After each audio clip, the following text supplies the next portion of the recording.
Jessica. Huwag mo nang gagalitin ang mami mo.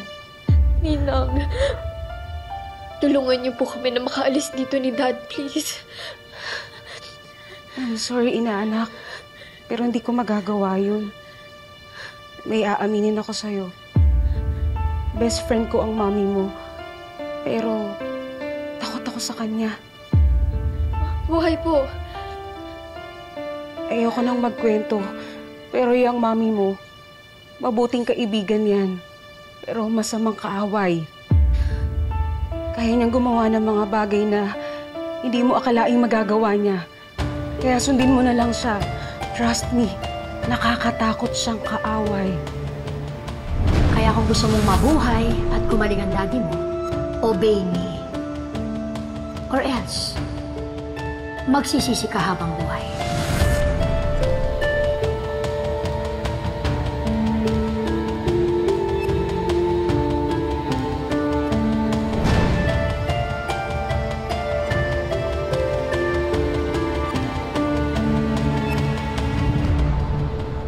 Maraming salamat, Colonel Sarabia. Sana ho may ma-refer kayo kaagad. At saka, yung request ho namin na matrace yung van sa Manila Traffic Authority Office. Yes, sir. Thank you. Mars, ano yung i-refer? Private investigator. Nagpapahanap ako. Kasi palagi tayong dead end eh. Eh, yung mga bata, nag-file na ba sila ng missing person report? Oo. Pero wala pa rin balita. Sa tingin mo ba makakatulong kung mag-post tayo sa social media? Bakit hindi? Para maraming makakita. Mars, tulungan mo naman ako. Sure, Mars. Magbibigay ako ng reward ng 100,000 pesos. 100,000 pesos? Sure ka, Mars? Kahit 1,000,000. Magbabayad ako. Basta meron lang makapagturo sa akin kung nasaan ang tatay ng mga anak ko.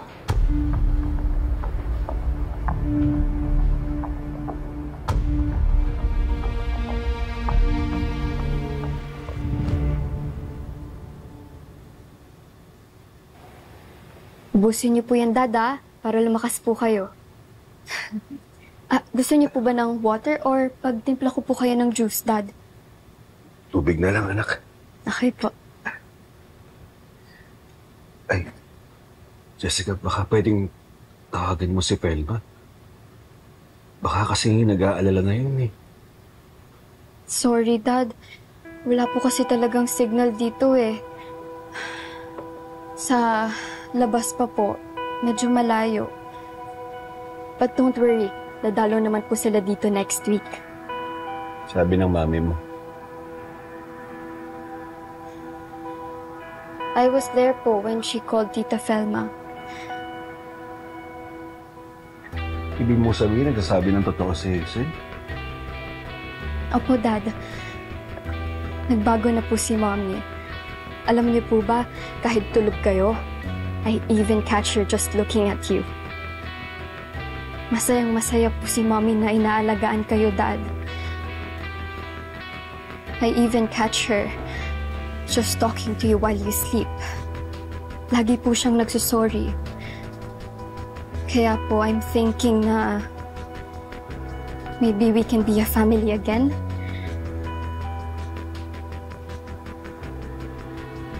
Hindi po ba kayo masaya na magkasama tayong tatlo?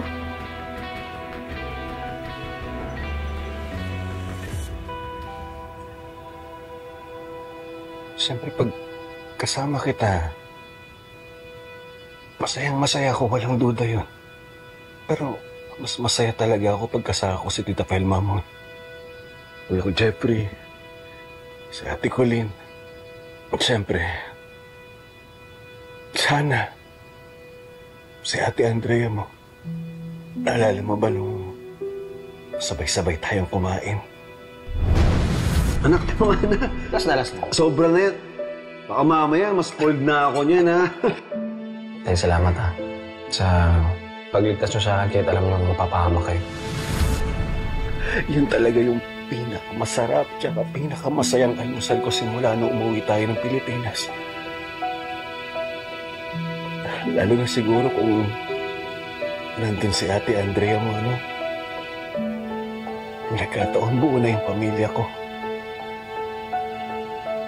Hindi niyo po ba naiisip na tayong tatlo ni Mommy ang buong pamilya?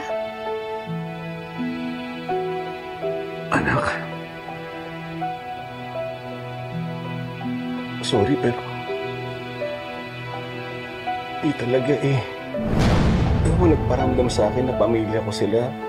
Sila Tita Pelma mo, Kuya Jeffrey, si Ate Andrea, si Ate Colleen.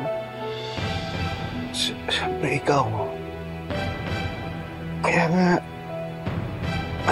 gusto ko na talagang gumaling na ako eh. Para maasikaso ko na yung annulment namin ni Hazel.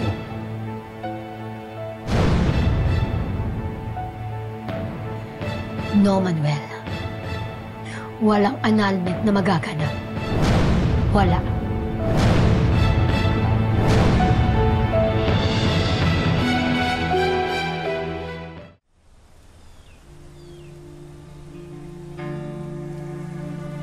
Mommy. Jessica. Yan ang gusto kong Jessica. Marunong makinig. Marunong sumunod. Maraming salamat ha sa pag-build up mo sa akin sa daddy mo. Mom, hanggang kailan po tayo dito? Hanggang kailan po natin itatago si Dad? Hanggang sa mabura na sa isipan ng daddy mo ang Felma niya at mga anak niya sa labas. Hanggang sa dulo. Hanggang sa makuha natin ang happy ending natin. Pero paano po sila, Tita Felma? What about them? I mean, for sure, hindi po sila titigil sa paghahanap kay Dad. Hindi naman nila makikita ang daddy mo. Unless may magsasabi. Kapag nalaman nila kung nasaan tayo, isa lang ang ibig sabihin nun. May nag-traitor sa akin. At ikaw yun. Kaya mo bang traitor ang sarili mong ina? Hmm?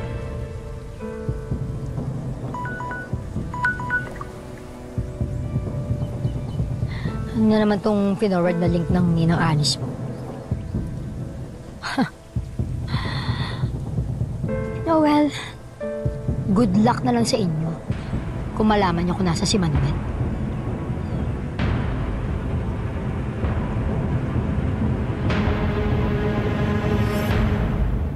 Halika na, ako na to, ate. Naku, ako na mag-aasikaso niyan mamaya. Alin na kayo, dali, mas surpresa ako sa inyo. Alam niyo ba? Naku, nagluto ako. Welcome to home, Andrea! From Ate Didang! Oh, kain na! Ay, parang gusto naman magtampo. Wala ni isa man sa inyong gustong tumikim ng mga niluto ko. Di naman sa ganun natin, Didang. Sadyang malas lang talaga tong araw na to. Bakit? Dinala kasi kami ni Colonel Sarabia sa Manila Traffic Authority Office. Tinakita niya sa amin yung CCTV footage na nahagip yung van na ginamit ni Hazel nung nilabas niya si Manuel sa hospital. Na, bad news. Opo, Ate Didi.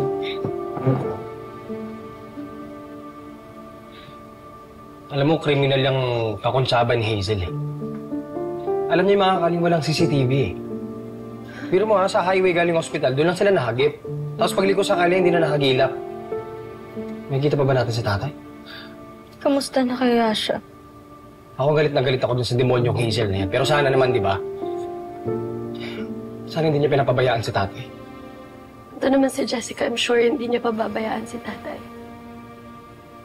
Pero yung sitwasyon kasi ni tatay ngayon, paano kung magkaroon siya ng komplikasyon? Hindi.